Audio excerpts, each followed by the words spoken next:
So I made a video last week talking about how season 2 of Andor so far pretty much solidified the show as a whole as being the greatest thing that's ever come out of Star Wars, even surpassing the original trilogy to me, which up until now the original trilogy was the best Star Wars thing, along with Rogue One. I'm a big Rogue One fan. It's my favorite Star Wars film of the Disney era. It's definitely my favorite Star Wars film since the original trilogy. But the original trilogy, it's a masterpiece. It's so good. There's a reason why it's pretty much dominated fandom and film culture and everything else for the past 50 years, is since 1977, since the original film came out thereabouts. Is 2027 the 50th anniversary? Yeah, it would be. So yeah, like there's a reason why the franchise Star Wars as a whole has been this culture dominated thing for the past 50 years. The original trilogy is that good. But Andor season 2 so far has surpassed it to me. I didn't expect that this week's episodes, the 3 episodes, were going to be even better than anything the show has done so far. But the new 3 episodes, which focused on the Gorman massacre and everything surrounding that, getting to see the lead up to it and then the immediate aftermath of it, just once again threw in my face how far and away better than almost anything else Star Wars that this show is. And I mean, it's kind of ruining the future of Star Wars for me in a lot of ways because, we've got Ahsoka Season 2 filming at the moment. We've got Mandalorian and Grogu coming out next year. We've got the Ryan Gosling Starfighter film coming out the year after that. And Andor is just making me sad a little bit because I'm like, this show is so good. Tony Gilroy is stepping away from Star Wars once this show finishes.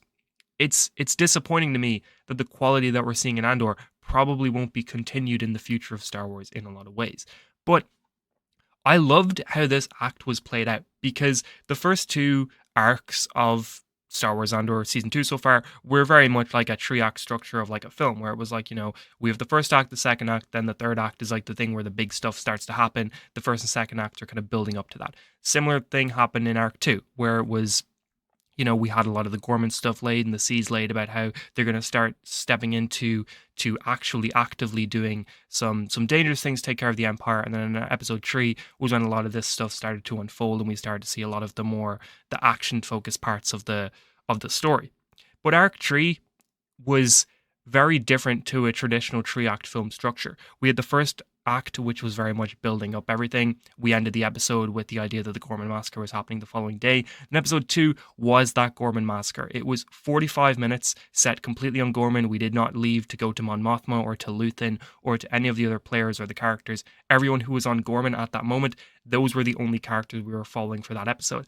And then the following episode still had action and intensity, but for the most part was just the aftermath of the Gorman Massacre and the politics and how that's playing out in the wider Star Wars galaxy and how that's affecting everything. And it was masterfully done because it sort of gave us the impression that the Gormans got, where they didn't expect to get massacred in episode 2, so we didn't expect it to happen. We were going into this arc with what we're conditioned to believe with a 3 act film structure or a 3 act story structure, where we're like, well, they're not going to do the big thing this episode. They're going to do that next episode because that's when it would traditionally happen in a normal storytelling narrative.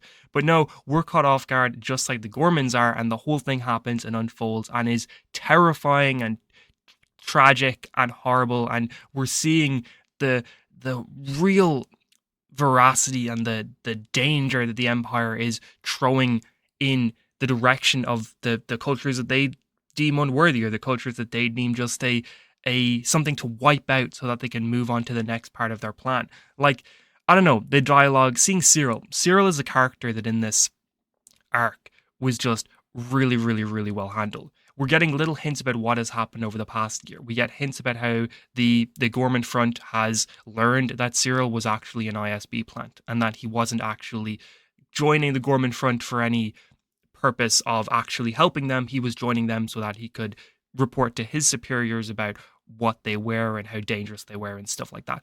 We get little hints that they not only learned about this over the past year, but that we're getting hints that Syril has had sort of a conflict of conscience where now he's like, shit, I'm here in the middle of the Empire. I'm one of their people on the frontier. I'm a spy for them. I'm slowly learning that what I thought the Empire was is not what it is at all. That I'm actually just a foot soldier for this fascist state that is going to wipe out a completely innocent culture. And I need to try and make amends with that now. I need to try and do what I can to stop it. Like we have those amazing scenes where he's confronting Dedra about it, and he's like, "What the fuck is going on? What are you doing? I need to know that what we're doing is not what I think we're doing, because I'm starting to freak out about the prospect that I am actually part of this horrific thing that's about to happen." In episode 2, we see him as he learns all about this, and Andor is about to assassinate Dedra, and then he just has a split moment where he runs in, he fights Andor. Everything's going through his mind where he's like, oh my god, everything over the past 5 years for me has been because of Andor. Cassian Andor, he's the person at the center of everything. Syril thinks that there's outside agitators working with the Gormans, which is why he's sort of justifying it inside of himself as like, no, look, the Empire will be fine if you just tell them it's all outside agitators. So he sees Andor and he sees this as a way to maybe to lower everything down and be like, okay, look, Andor was behind everything. We stop Andor, that's it. That's what I can do. And then Cassian's like, who are you? And you can see Syril for a split second lowering the gun where he's like, what am I doing here? What am I doing? This guy doesn't even know who I am. The Empire is conflicting everything in my head. I don't know what I'm going to do. And just as he gets that realization, he's shot in the head, which is just a fantastic piece of television, a fantastic piece of storytelling. And it's just another example of what this show does so well. It's Andor isn't just the best thing to come out of Star Wars. I'm going to go as far as saying that this show is solidifying itself as one of the greatest television series of all time. Easily one of the greatest television series of the 2020s, but I would say now that it's like it sits up there with The Wire, with Game of Thrones, with Better Call Saul, with Severance, with The Sopranos, as this show that is a masterpiece and is something that I think even if you're not into Star Wars, you should be checking out and watching because it's that good. It is so good. The thing is though, as tragic as episode 8 was with the Gorman massacre, and I see a lot of people being like, oh, this is Andor's best hour, this is the best episode Andor's done. I don't know if I prefer episode 8 or if I prefer episode 9, because I also loved the intensity of seeing Mon Mothma finally standing up to the Empire and finally saying it plainly on the galaxy stage that Emperor Palpatine is the bad guy, the Empire are fascists, they're committing genocide, which huge parallels to what's currently going on in various parts of the world with that message and with that being said out loud.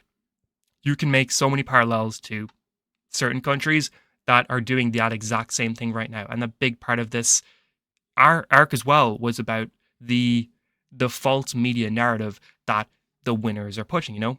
There's always that really well-known quote that history is written by the victors, that whoever wins the fight, they get to rewrite history and say how it was. And that's what it feels like now, where Gorman has been massacred and the Empire is trying to rewrite the narrative around it. They have all of their news plants there on the surface of Gorman while the massacre is taking place, with all those news plants being like, the Empire, the victims here, they're being shot at, they're being ruined, whatever. Look at all these tragic Imperial soldiers who are dying on the front of Gorman because these Gorman terrorists are coming after them.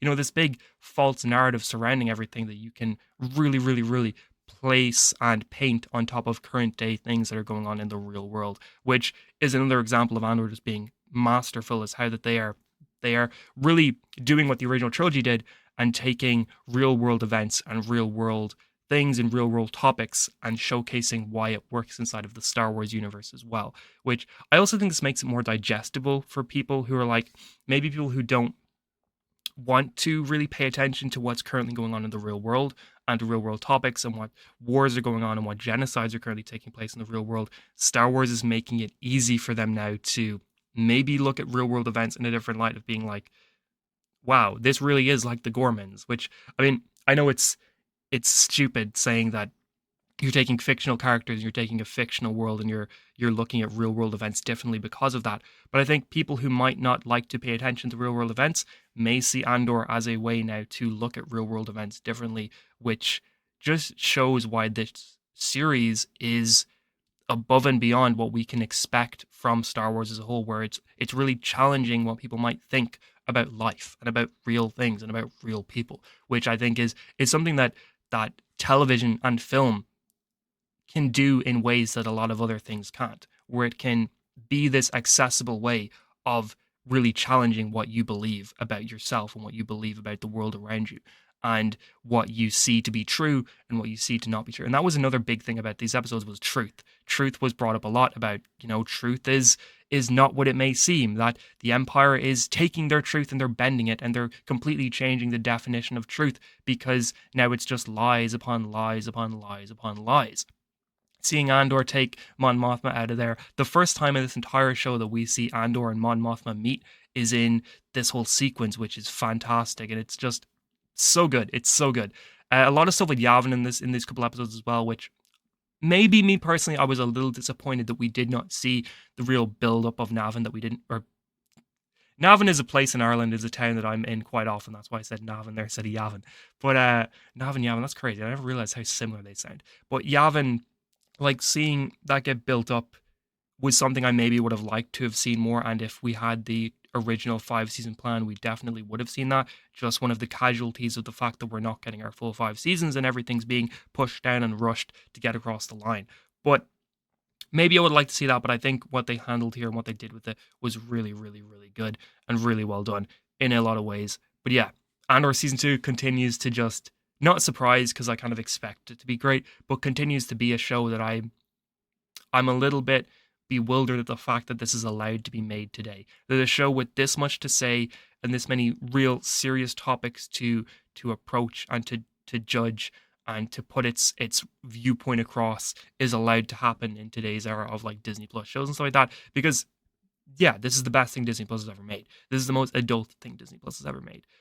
I hope the reception critically to this show, where it seems like most critics are absolutely loving it and adoring it, will maybe make Tony Gilroy be like, okay, maybe I can go back into the world of Star Wars and do some more stuff. Because it was some of the interviews he had where he said that he decided not to do 5 seasons and did 2.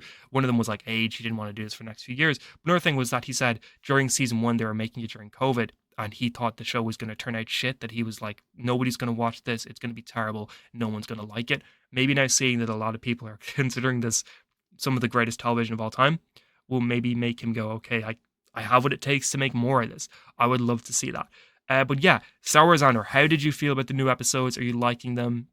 It's a tough watch. It is a tough watch, but how are you feeling about it? Let me know all of that. Make sure to subscribe if you're not already, and a like and a share is always a huge help. Thank you so much for watching, and have an amazing day.